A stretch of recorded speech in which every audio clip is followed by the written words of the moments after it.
Huwag kang papayag na taga-like at taga-scroll ka lang dyan sa TikTok account mo. Hi guys! Alam nyo ba na mayroon kami nakilalang online system na pwede mong pagkitaan gamit yung TikTok account mo doing part-time. Na ang gagawin mo lang dito is mag-copy and paste at magsisit ka ng appointment, local and international.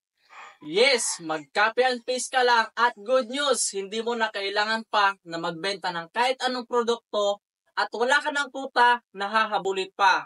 At take note dahil hindi mo na kailangan pa na marami pang requirements para makapag-start ka dito. Ang kailangan mo lang, mayroon kang cellphone, stable internet, at make sure lang na dapat 18 years old above ka. At kailangan magkakaroon ka ng tinatawag namin na user ID kasi dyan papasok lahat ng mga komisyon at income mo dito. Yes, kaya kung gusto mong malaman at para ma-qualify ka, mag-comment ka lang sa baba ng video na to para maturo namin sa iyo kung paano. See you and God bless. Bye-bye!